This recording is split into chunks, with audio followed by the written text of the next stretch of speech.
internautes à www.lonews.net. Bienvenue dans votre tranche à la découverte. À la découverte des Makamvnen, nous avons côté dans la bande, côté dans Misala. Bon, donc côté déjà le news pour à la découverte. La découverte, on a bien le prophète John Gefa de tous les jours, de tous les temps. À l'école, on est à Wame. Dans ça, on a moi, on a été moi, on a modi, on a tout ça. Et non, on a un bail dans le catalogue news. Ils ont des aliboso pe à Yambopé, à Zopé qu'on nous dirait pe le news. Bonjour, prophète John Gefa. Bonjour, maman Magon, Zambie à Pambola, site Nabignon, à Pambola, le colo site du patron, à Pambola, le caméraman, yo, mon copain, mbisi mwenye na bana balete. Ça qui est beau, ça mon qui n'a yo. En tout cas, merci beaucoup. Le prophète John Gefa te relevé là 3 points. Point liboso eza à faire passeport bomoni Nikolo nde nous monde entier ningani tous les Congolais bazana méchant mabé à faire passeport. Deuxième point eza makambo lekana ki le 18 septembre oyo ba étudiants ba dispersés qui ba élèves na ba gaz lacrymogène na kati ya lycée Motema Mpiko Lemba Ngiri partout donc qui ne bouge qui lundi le 18 septembre oyo. Troisième point que kolobela na prophète John Gefa ezali vis-à-vis à rapport aux Nations Unies pesaki baoza ko traité affaire ya RD Congo mboka na biso mboka elengi mboka kitoko le 18 septembre devant ministre affaires étrangères belge donc yango wana peuple congolais pe ya ba décollation diaspora à New York pe batikali simate ba bi ba kotelema yango ce sont les 3 points to kosolola na prophète John Gefa lelo. Bonjour, prophète John Gefa, premier point national à faire passeport. Donc, non, hein, donc non à la nouvelle anarque de passeport, mais nos passeports qui sont encore valides. Pour passeport, ils auront 50. Est-ce que comment un mois ou 2 mois? Oyebi, maman, mago, ils ont un beaucoup à Congo. La botama pinda congolais pour la nuit, il faut la botama éthiopien. Hein? À moi, parce que makambo ya Congo ezopesa biso pasi. Mboka nini mama mago toloba te. Mboka nini omoni boy. Oyebi hein? État rôle nanga zali ko sauvegarder bato. Rôle état hein? Ko défendre bato. Rôle état ezali ko sunga bato. Au contraire l'état congolais auto démocratique rôle nango zako escroquer bato rôle nango ko nyokola bato nazo bantake moto na Zambie. Je suis pas contre Kabila ou bien contre gouvernement contre quoi, je suis moi na mboka Congo hein, liberté d'expression zali, je dis ce que je dis, je suis un homme de Dieu. Faut pas bosser moi parce que je prêche les gens sur la vie bosser moto tina nini nazo na ko sanzame ote ya bato nini na mona mboka moko boete mamago. Et puis, ceux qui ici au Congo, nous avons un État, mais nous ne sommes pas gouvernés. Et c'est solo. Et c'est solo, minde bazo constaté. Oh, minde, bon, tika biloba, loba. Eh, minde, basa soli. Ba bête, basani. Ba fosse, ba bani. Aïe, ba, non, bazo tala, ndenge mbogo, zo tambo. Même dans le temps où il y a mon bout, tu as une carte d'identité. Oh, il y a mon nani, on a un verre. Tu as qui n'a yango maman. Attends, mon bout, yango ma bé. Bino bolobaki Saint-Paul allez. Bolonga Saint-Paul, c'est Saint-Pierre. Si on Saint-Pierre, c'est ça que Saint-Paul est ma bé collègue.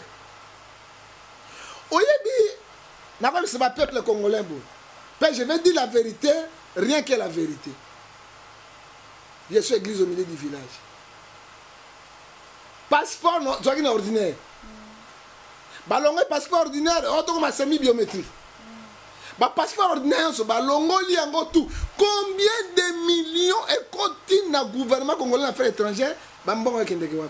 Mbongo kendeke na ba poche ya bato. O ministre soka yei, ezati mboka ba coopérant.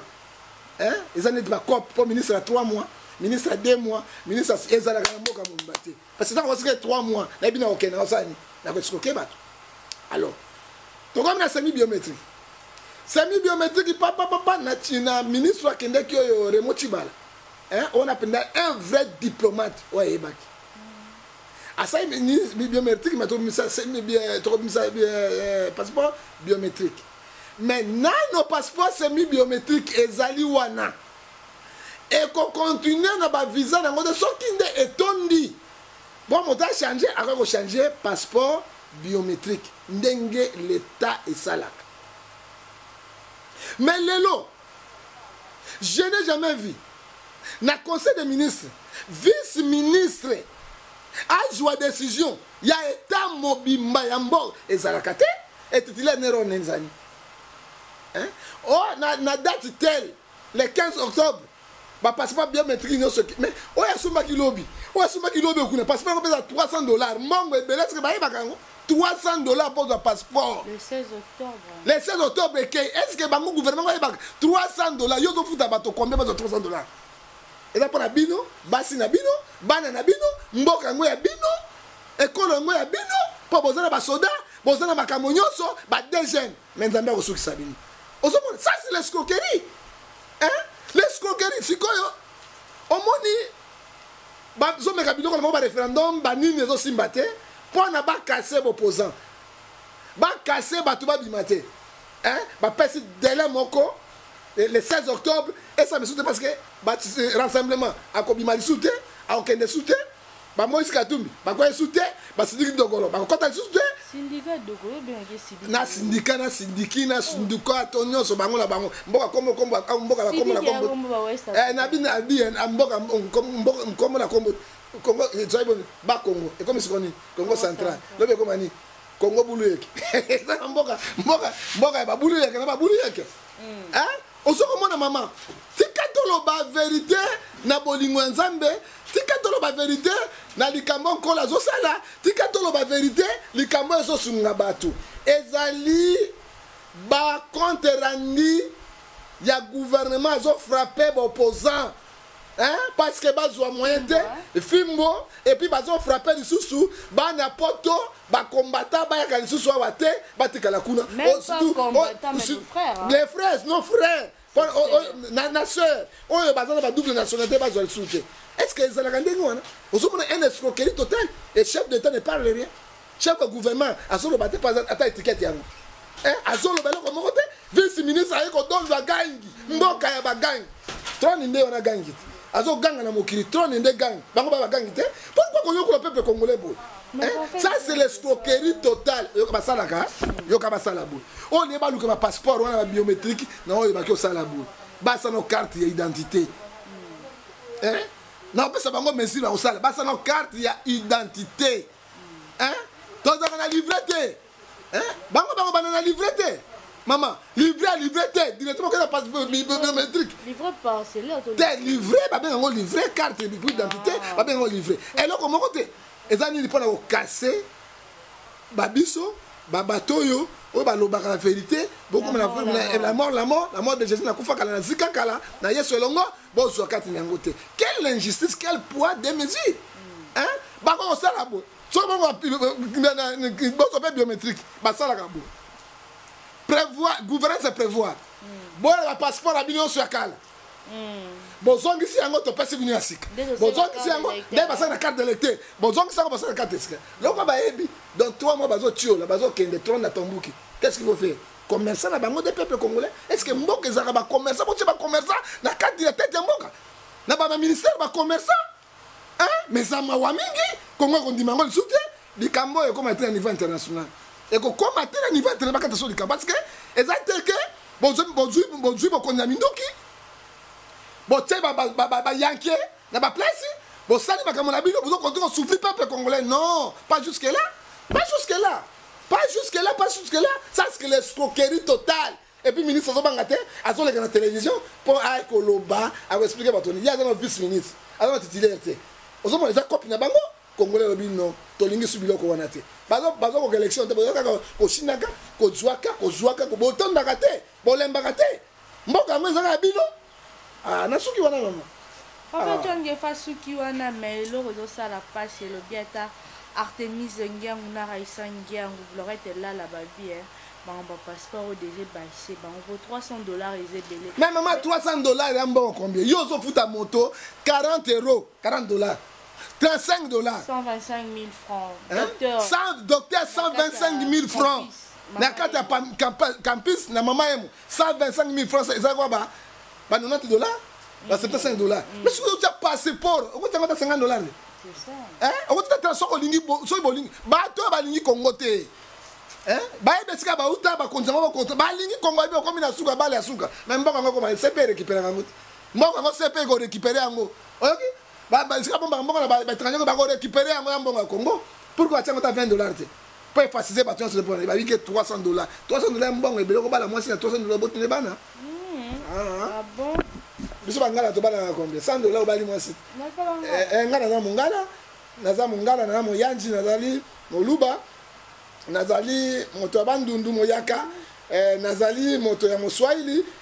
Nazande roi kagote naza wana te wa mboka wana te wana bato ya rondora roro ruru rasharu te wana ba ruru te bibo wana te na bina na mboka yonso naza mungala nazali moswahili nazali katange nazali moyaka nazali mokongo nazali pezenga luket mais onazate oyo ya ruko oyi komo nanga yoka komo nanga ngefa Asa moto John nazate kefa raru tete baruru wana jamais baruru wana ngala kuna te pardon mboko sangisa ngo même songa mbote sangisa même songa les peuples congolais comment bozana mawoya peuple te comment bozana monseigneur de Mtutu abundaki pour l'Afrique du Sud yango komi bo Martin Luther King abundaki pour les États-Unis, président noir abimi.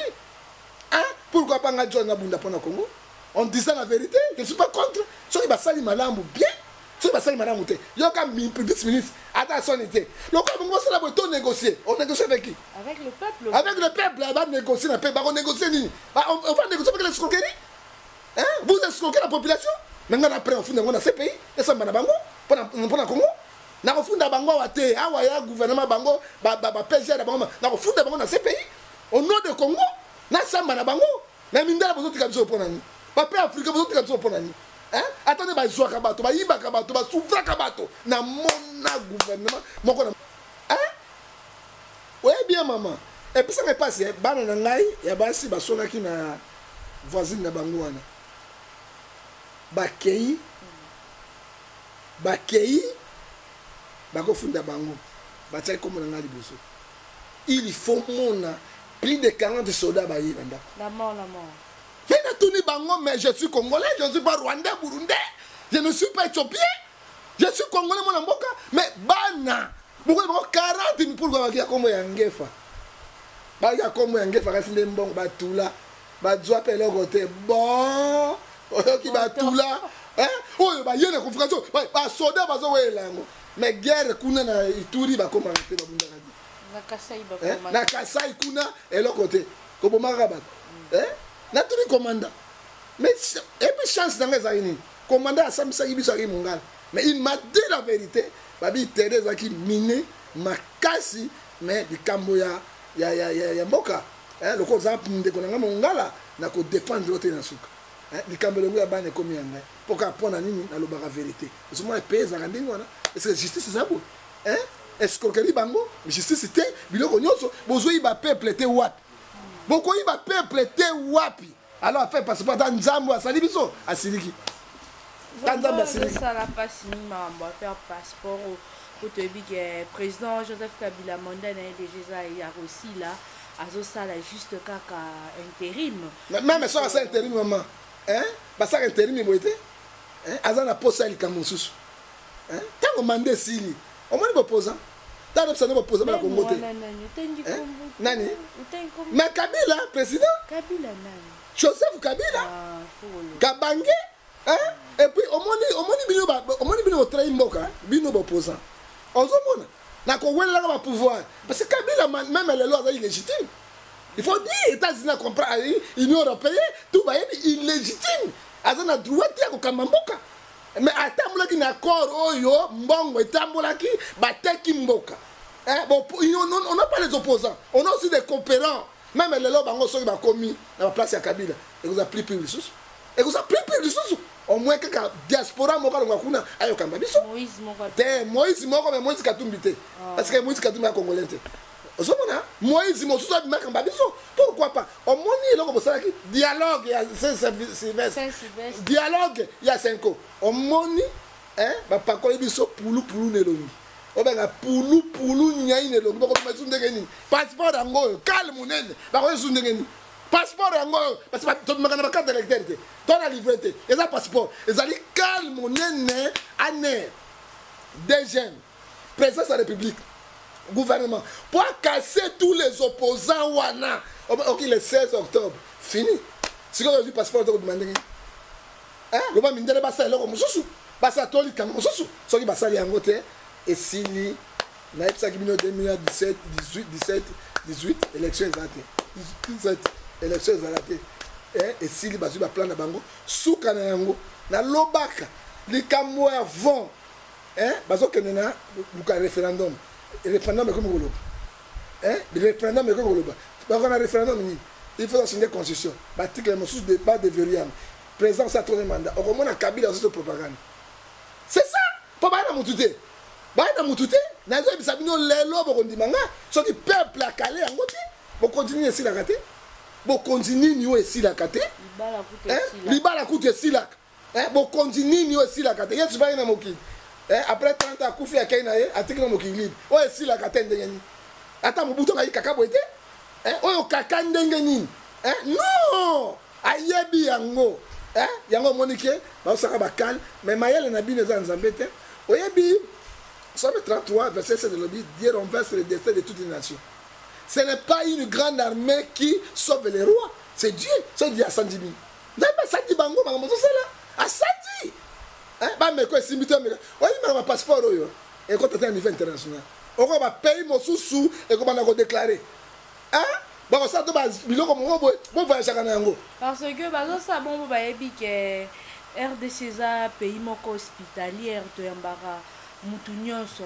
Tant bino bozo la so passeport $300 bon ba West Africain ba Nigérien ba Libanais au baza awa.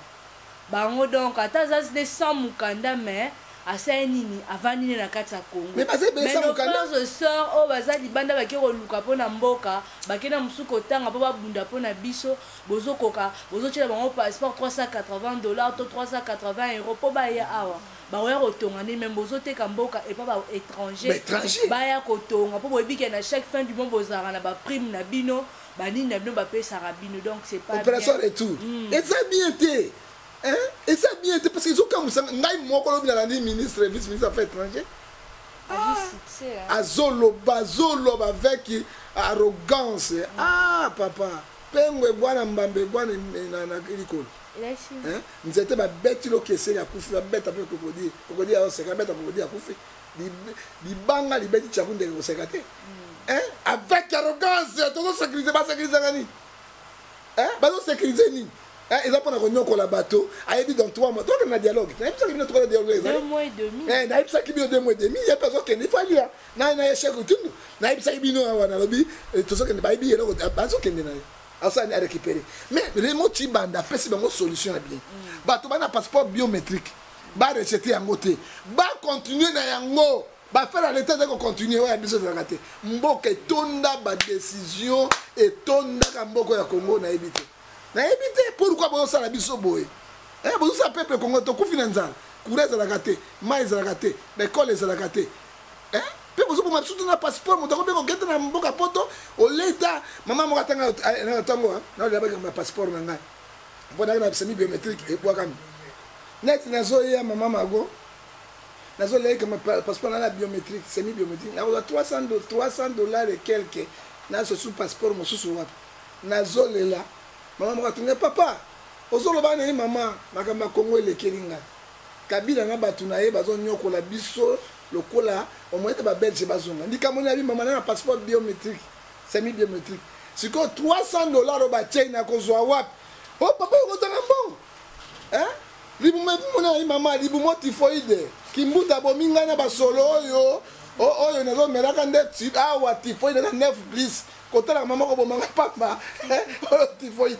tala maman kenga mawalobi papa so yi maman ya solo eta so que komi na niveau yo ya ko stocker batu et puis ko kokanga baopposant mosusu wana opposant mpe bakotika te oyo baya libanda batia pression na niveau international bakotika mpe te congolais mpenza kotika te badiaspora bakotika te parce que non trop c'est trop mboka etambolaka boye te congolais na makambo ebele ya kosalela bapasseport te mpo batika na passeport semi biométrique etambola nano mais basala no carte d'identité ezalaka te na soni du 20 ans de pouvoir sans carte d'identité sans carte de pour citoyen sans carte d'identité eza mawa mingi et puis pour batie passeport na 15 dollars te ou bien 20 dollars te oye na passeport akala ozongisi bapesi yo ya sika ozongisi l'état asalaka boye oyo ya biso te l'état moko nayebi te elongi na tronc na bi baétat voyou kongo ya na kati. En tout cas, merci beaucoup, chers amis internautes. www.news.net, premier point, la photo sur là qui affaire passeport. Est-ce que moment on est au sel en belle élection est-ce que zo ya tout des zo belé et on a lobby je dis déjà tous ba image dans société civile congolais nyoso a marché lobby devant ministère affaires étrangères pour na makambo passeport ça vraiment pas singi amisi alina Paola Manjanga na kata Minnesota boy bisanga bazara moi si kitoko ndenge ni bolina sani naki ocha ambi to Carolite jamais na cha. Deuxième point, la biso to lekani affaire 18 septembre. Le 18 septembre, au nous lundi, nous sommes se préparer qui pour kende ba classe. Na bana ba se préparer to bana mukitongo batindi bana ba classe mu na ba 9h 10h. Donc qui ne yindi et ben dans le lycée monté mon pico kuna ba gaz lacrymogène et bêta qui entre ba étudiants na élèves mais les autres ont dit que ba étudiants na ba policier comme ça le but que ça groupe abattement ba c'est masqué car un cadre car ba étudiants parce que tout dit que les affaires de il y a marche par rapport ningi ba enseignants ba zo futa bango te ba zo déclarer ba ni na bango de ba étudiants pe ba zo tangante ba moni donc ministre à EPSP a zongisi classe tandis que bon ba étudiants ba zo landa ba côté et on a pas fait John Gefa comme on a bongo est-ce que n'endenga molimo peut tout amké est-ce que ça diable azo senga aza besoin makila te pour il y a eu de mort bana ba kufi il faut dire la vérité bana ba kufi bana ba bungi ata l'état na biso lobela raté mais il y a eu de mort en fait John Gefa n'endenga molimo penza diable ba vampire mais batou bazo pour kamba biso ce sont les diables. Ce sont des diables, ça biloko aboité, loko na bisano vérité. Mboko e mesana ba scène. Étudiant de gaz lacrymogène. Étudiant soldaté, à cause de gaz lacrymogène wat. Pas des problème étudiant, étudiant ba ils réclamer bango dans la classe T, ba médecin, bazali na bazo futa bango te ba na grève, ba professeur na lelo ba zonga classe T et puis ba kolo ba zonga se ba yokana na bango. Ba futi bango le côté, mais auto monaki quand il y a des gaz lacrymogènes, ils ont une manœuvre politique. Ils ont politique bango moko. Bazar ko se camoufler na combo ya étudiant, ça la bien, il a vu les mots. Motomo condamné ngozate, mboka ndenge ni nyozo mono. Baloba te, ils ont eu étudiant te. OK?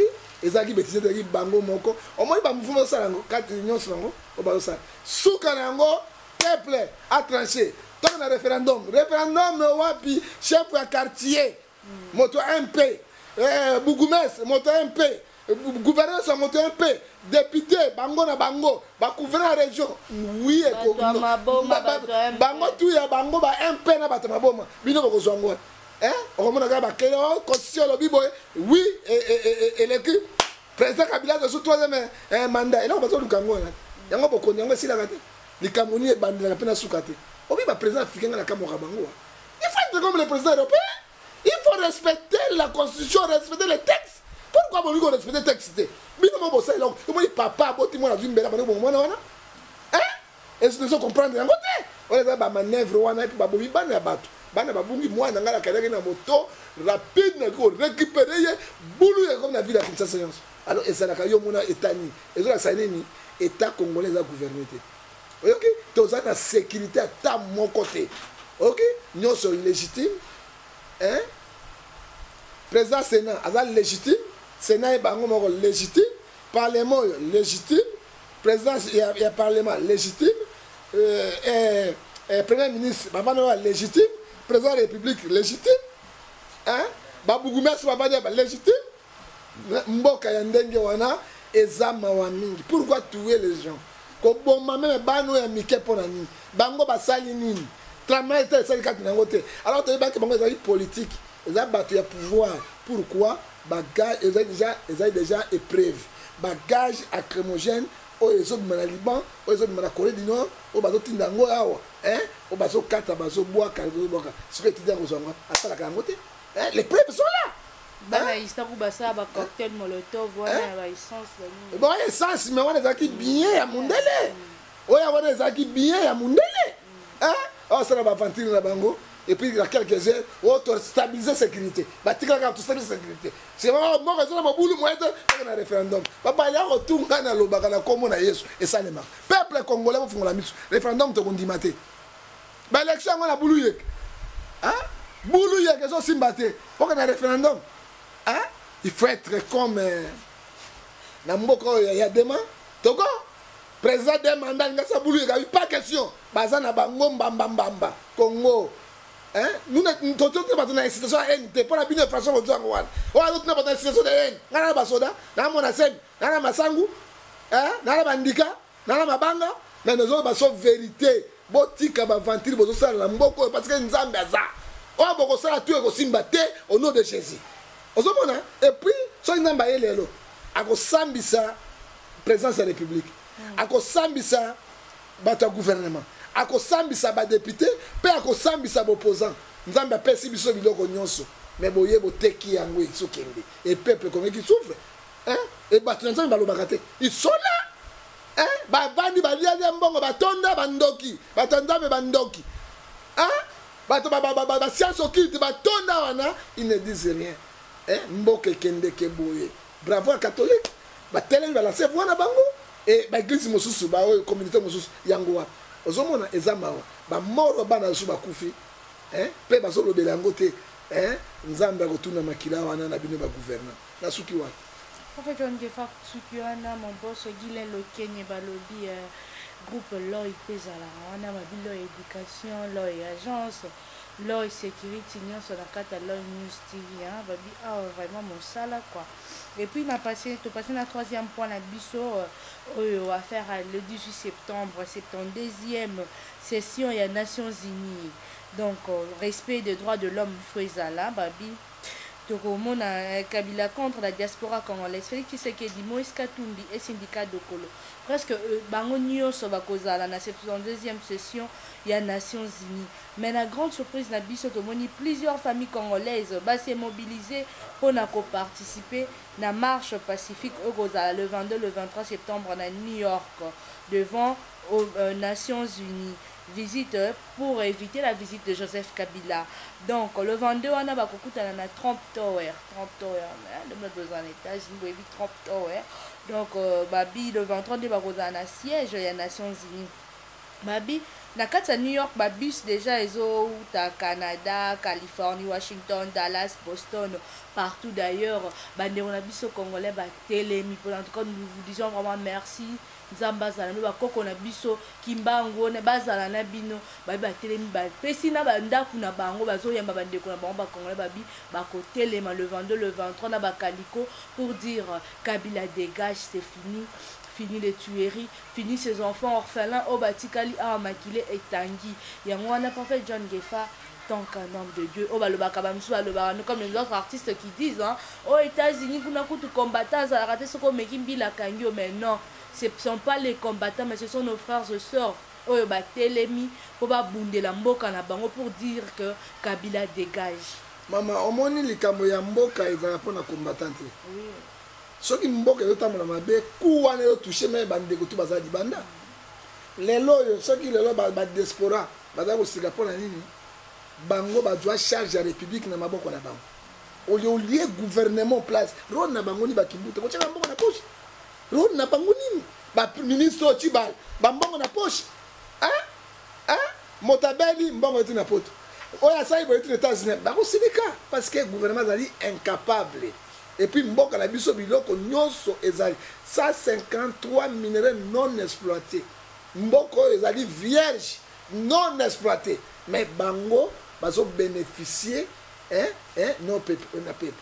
Alors moni koloba Simon Kimbangu de soyi mota kufi parce que Bible zo ebisa ngai ba non Dieu des ancêtres te mama ko memangai na biloko wana te ngala na mukana na Nzambe parce que Ecclésiaste 9 ba 5 na 10 abiso ki mota kufi akufi maïle sili allez loko so ko baté au contraire to ko dila enlèvement église pour assez quoi pour amata mais pas akufa bundarie soyi bote me Kimbangu babima ba molele me babimi ba pierre molele me babimi na bitumba ba Kimbangu babimi yango wapi mboke zo nyoko baza wapi soyi mota kufi botika histoire ana akufi katina.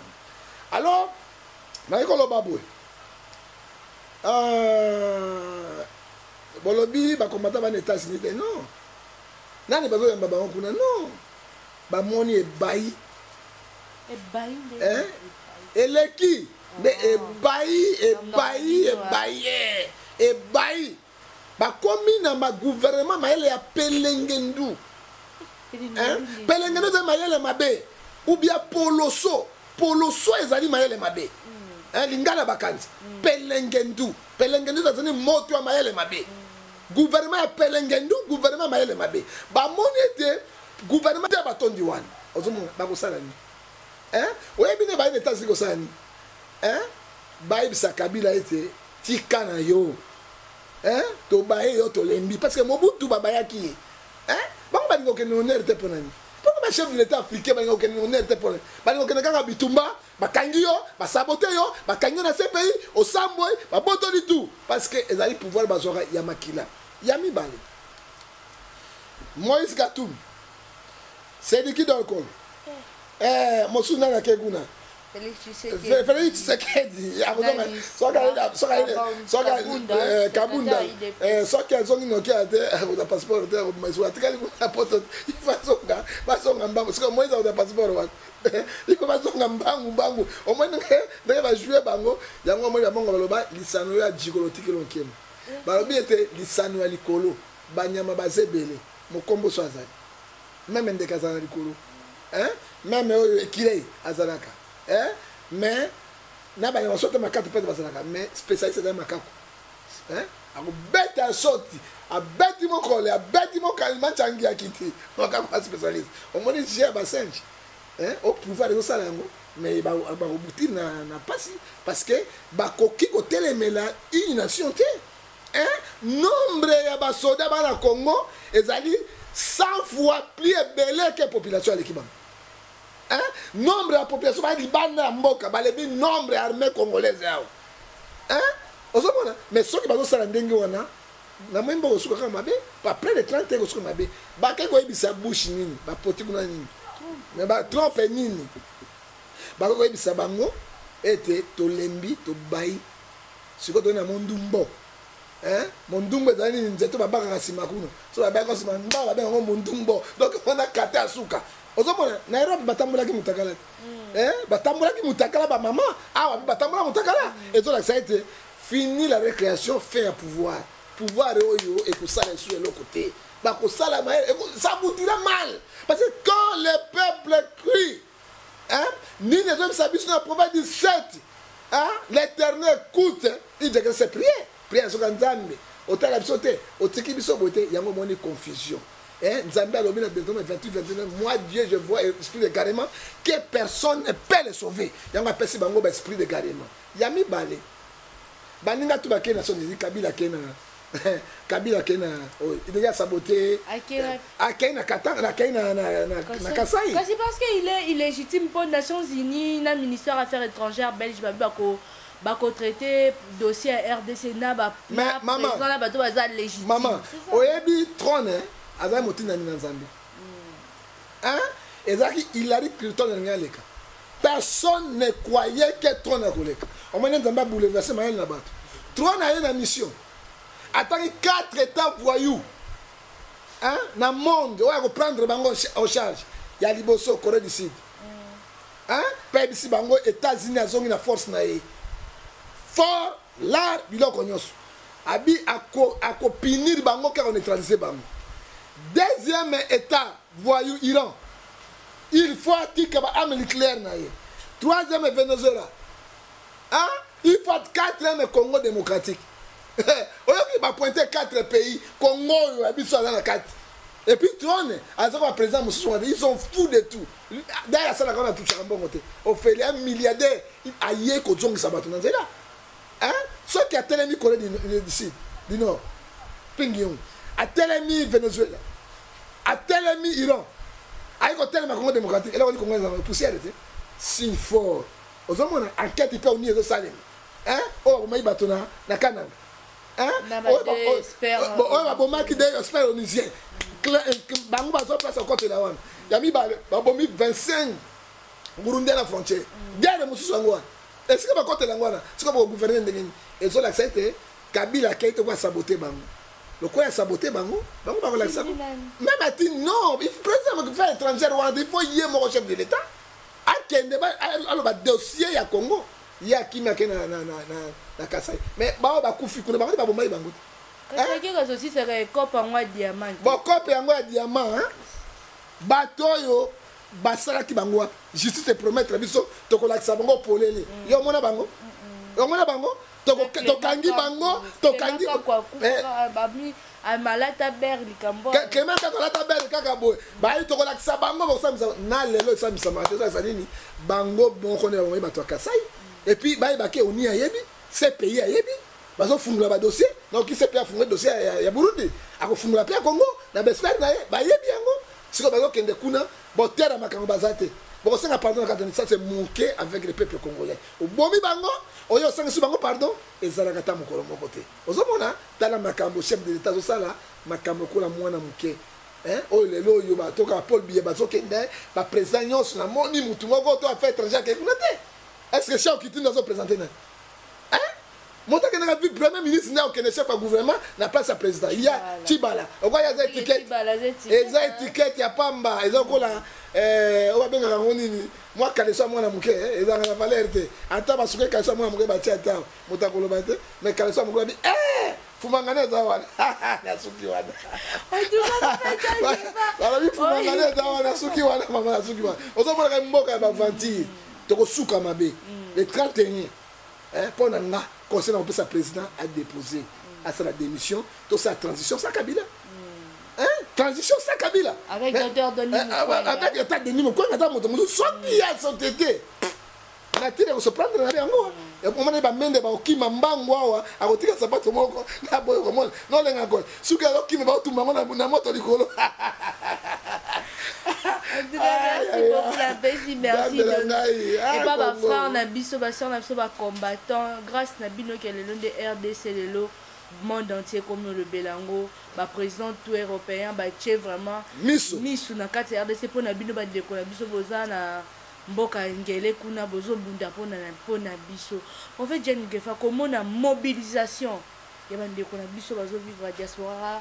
Bazak na kata New York ndenge bazak ko se sensibiliser ça ndenge te ça ngai moi bien est-ce que ebi même en Europe bato ba futi ba ticket ba lande États-Unis Canada bazona ba train na ba métro na ba pays zo kazo kuna bala kisa mindele te Congo eza biso to ko tika Congo lisusu boete ozomona et ndenge basali kuna tous les peuples congolais ba fungola miso na bango hein pour le Camboyo to comme ça on a suka et le Cameroun les bandeli pena suka. 20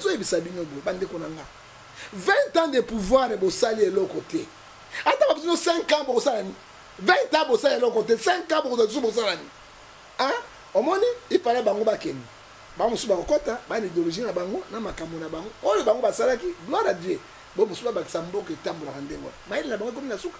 Na pêche exemple. Et langa mobimba bango c'est dans zela mokote.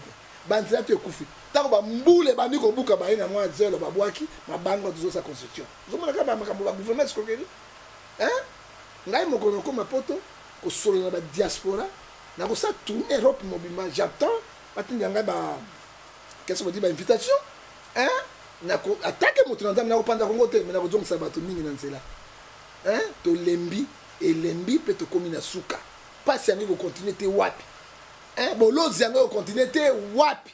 Hein? Ezaka na bato moko baso renye na poko bakena bentek na bana na bango kuna ta bari anglais bana ba bien en français papa salut mon fils ma fille You speak English? Yes. How are you? How are you come? Oyanga ko how are you come what? How are you what? Oyanga to na bango kaka boy. Bozo ba quelle injustice. Ba kene no to bai. Suka nzambe akotika te. Soki ba na force parce que ba so minduki, ba so makambo nyonso na force na bango. Nzambe akokonfondre bango. Nzambe akotozo sambela akokonfondre bango parce que atali felo bango bato ba souffra na Congo te. Tokuma ko senga pamba bata poto so amoni nimero to banga akobeta nga matolo akosala mboka nini omona matolo leka kwa mboka Congo po pasi leki me ba richesse wana ekozala banani ofingi Mobutu ndoki gouvernement Mobutu mais bino boye ko yiba ko leka Mobutu 100 fois Mobutu akopesa na 4 milliards de dollars pesila mais lelo bino bokomi na ba 25 milliards 25 milliards beaucoup na 60 milliards moto sala kate ba ser na bino ba frère na bino ba ko ba to minene côté bouta kuna na bo sala mboko me wena na makolote na ba opportunité to bona na bino to bozo ya kate na ngote pour que ça ba ninga bo ndamba pesi bino bo liena ba congolais bo ko liena ba congolais mo souffrir congolais nyamanini nzamba pimela bomengo ba rwande nzamba pimela bomengo. Mais les lois rwandais bagomi na bombe. Non, aéroport à Rwanda, au basali na mbongo ya Congo, eleki aéroport à France. Rwanda lelo eleki lelo Afrique du Sud na kitoko Rwanda quand tu arrives au Rwanda comme Europe, Europe monsieur na Rwanda parce que Kagame c'est un dictateur mais ayebi ko soutenir pe ko tonga mboka. C'est comme ça. Il reste. C'est un dictateur mais il reste. Biloko na Rwanda so comme la Rwanda Croatie comme ça, Paris comme ça. Mais ba construction sika ba Paris ba construction kala alors montagne ba kolongole ndenge ayebi libumu bato ayi makambo na Rwanda ko mona salité boité ba komba ka mikolo nyonso poubelle mais pas na biso fou le mata boti tan so komika na bino to komika bo o mo mboke tambola bo to say kau o ga so la poubelle bi mi nzoto kwau Merci beaucoup, j'adore le prophète John Gefa. Cochité vraiment. N'apprécie vraiment, merci beaucoup. La coordination est pas cordon Blaise Mbambi. Même la réalisation, le montage, Namoni Andisita Kitadina et Mani Bissole. Mani Bissole, Mundé de Wasimba qui caméra na montage. Côté qu'on a bien à voir qui misunga Namoni Rofi, basement la mort à Mouken. Maël est trop. Maël est belle. Moi, je n'ai pas dédicace, c'était avant. Dédicace à Nimbo Zika. Bonne maman. Tu as la parole. Oui, Maël appelle Nandou. Maël m'a bêté. Dédicace à la personne qui est na pesa numéro nangasi. Numéro nangasi 00243 89 610 49 40 vous WhatsApp immobile Viber. Babel si vous avez connexion pour tout le Canada. Na makambo ba combattant ba kotela bango na États-Unis. Alors dikambo bete okozwanga sur 00243 89 okozwanga sur 81 807 26 78 de Gobenganga privé na butu na moi na sungo spirituellement. Il a 00243 99 42 937. Pe botika kolanda ngai ba soda na saïbi melo côté. Botika ko intimider ngai ko benga ngai na zele église au milieu du village. Ozomona moto musu balia kaite soko bomeki o bomingai o lali na mwasi no mona na tele. O kaina toilette na tanga makembe soko mona na tele mi boko bima mutakala mi sabani. OK na wese na zana yo. O bima parce que j'ai des points de cause réelle. Botika ko nyoko ngai na kuma ko bima na butu na mona na kate lokola boloko na wena Congo.